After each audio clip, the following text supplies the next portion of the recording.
记录百万时光，我是 Hunter， 欢迎到最新的一期开箱简评。今天呢，我们在镜头面前一起来把玩分享的玩具呢，是出货了非常长一段时间的，来自 NECA 忍者神龟冒险系列里面第10款的这款王牌鸭。这一套玩具呢，其实在之前跟大家去分享过这个摔跤手里面的皮头，但是呢，在这个故事设定里面，无论是神龟还是这些奇奇怪怪的角色，我觉得在比例上都有些失真。他身上的这些涂装的风格有一点倾向于阿奇漫画的这种比较夸张的比较美漫，甚至是以前的那种古早的粗线条画风。但是呢，那款皮头鳄鱼啊，其实玩具做的还不错，但是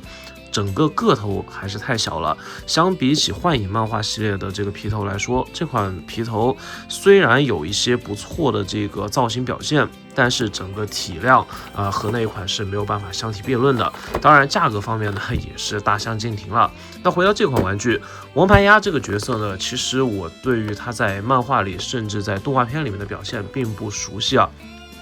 之前看87版的玩具里面，他是穿着一个类似于飞行服、飞行夹克的非常时尚的这样一个装束，但是来到了这个摔跤手的剧场，那他就直接脱的只剩下一个红裤衩了。我个人觉得整个造型方面，第一眼看过去让我想起的就是这个性感囚犯，来自于《一拳超人 One Punch Man》里面这个S 级排名最末的英雄啊。个人觉得那个角色呢也是非常有特点，但不知道为什么我觉得这个王牌鸭穿着这条小红裤有一种 gay 的感觉。那话不多说，背面呢就是一些这个特写图，下面一些劝败图。那这边呢我当然都没有入，因为如果现在不去走 NECA 的预定的渠道的话，最后现货实在是溢价有点高这边呢也就是挑选一些我个人觉得比较有意思的角色跟大家去做分享，所以说呢就没办法跟大家去录全套的视频了。不过这套玩具我还是非常期待的，那我们就直接开箱。好的，全部的内容物就展现在我们的面前了。那首先呢，主体整个个头啊，其实没有我想象中的那么大，还是这一个系列惯例的问题啊。每只角色呢，其实盒子也比较大只，然后呢，整个官图方面都呈现出一种这种肌肉非常炸裂的感觉，但是它却是一对小短腿儿。身高方面的话，我这边简单拿一个6寸人物啊去做一下横向对比。那比如说，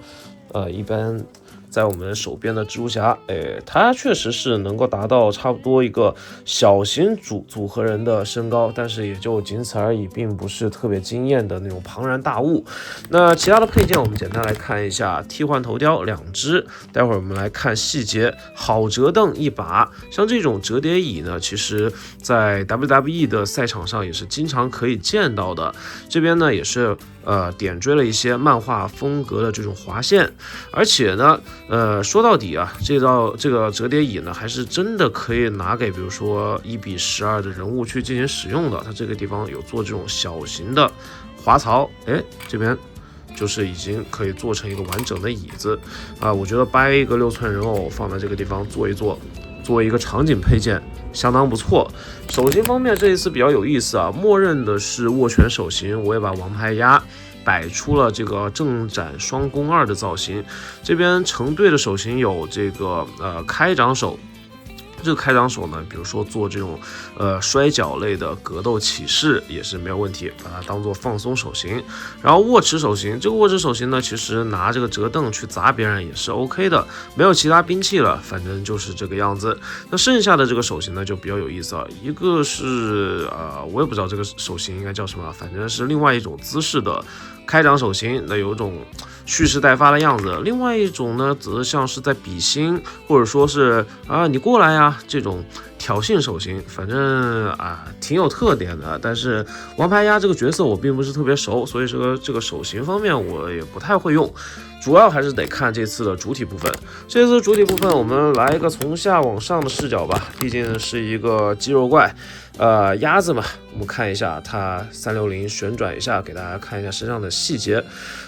腿短，然后胸腔非常的厚实，小臂和大臂也都相当粗壮。在这个小臂的末端呢，点缀了一下两边的这个鸭毛。那如果真是一只鸭子的话呢，这个地方应该是它翅中的部分。然后小短裤的背后呢，还有一撮小小的这个鸭尾巴啊，非常的可爱。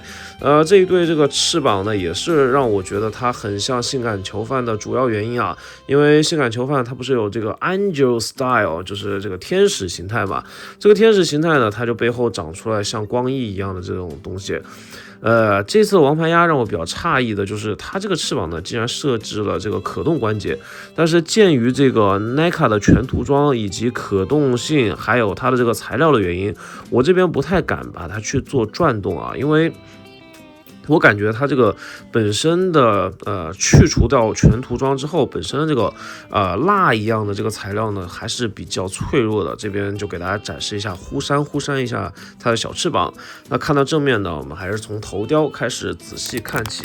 这一次的这个头雕部分，一开始这个呲着大白牙，那非常美漫的这个风格，那很像变相怪杰，那也是彰显出王牌鸭整个自信的感觉。毕竟它叫 A Stock 嘛。对吧？头雕的抬头、低头的幅度呢都比较局限，360的旋转不在话下，左右晃头呢可以有一个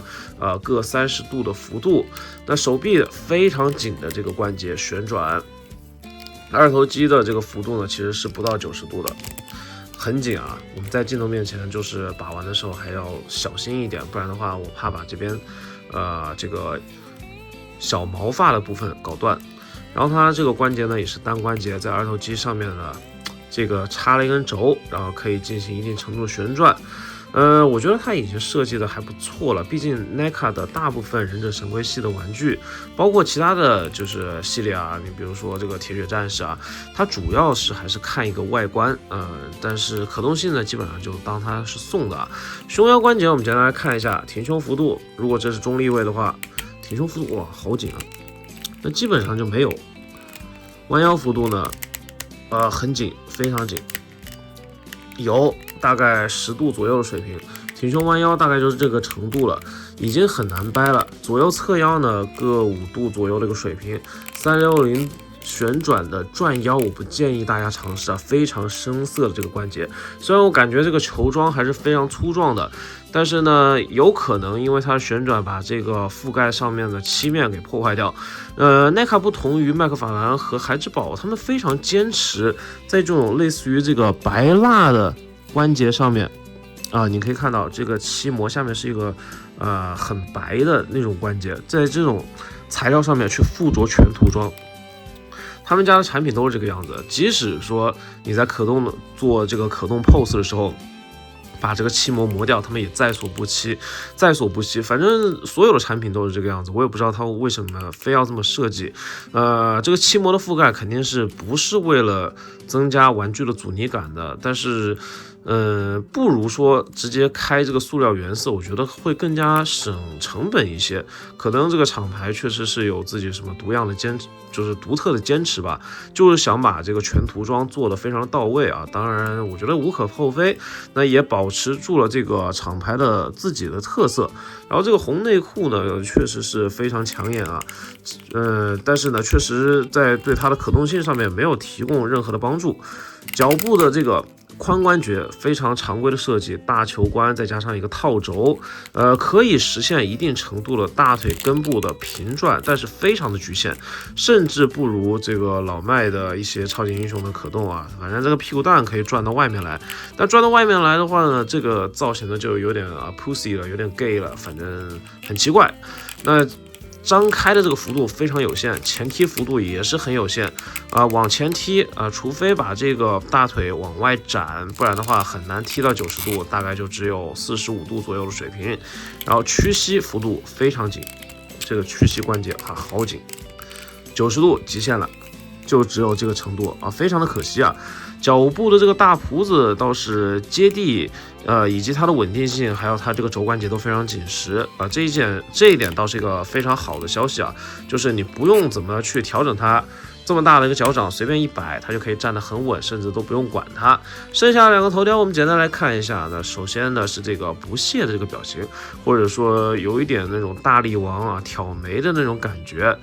反正也是一个就是勾线比较粗糙的头雕，但是这个头雕我觉得还是挺有特色的。刘海方面做的非常立体，也把这个王牌鸭整个角色的个性啊彰显出来了，不错。然后另外一颗头雕我非常喜欢啊，因为它的这个头雕相当的就是立体的。这个王牌鸭被击晕之后，舌头要吐出来，眼睛呢就是充血泛红，然后变成了这种圈圈眼、蚊香眼的这个样子。个人觉得还是比较有意思的。包括这个毛发为了彰显立体感，在根部呢做了一些黑色的勾线。整体来说，漫画感以及这种粗线条，使得这个阿奇漫画风格的这个冒险系列、摔跤手系列的这些玩具啊，非常有它的系列的这个特色以及这个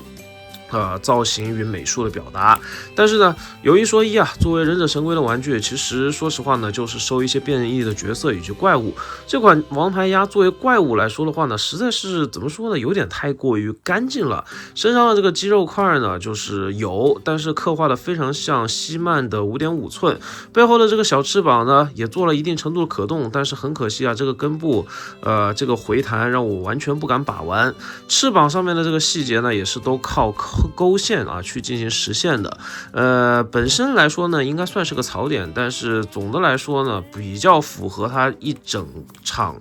玩具所彰显出来的这个画风。虽然我现在这个鳄鱼啊，就是皮头不在手边，但是这个系列呢，可能这款玩具就将成为我收集这个系列的完结篇了。因为其他的几款，包括神龟的这个不同的造型呢，确实是第一个难收，第二个价格比较昂贵。那我们这边呢，也是想把这个钱花在刀刃上，毕竟还有很多 Marvel Legends 的玩具，以及比如说战锤系列啊，还有后续想跟大家去聊的一些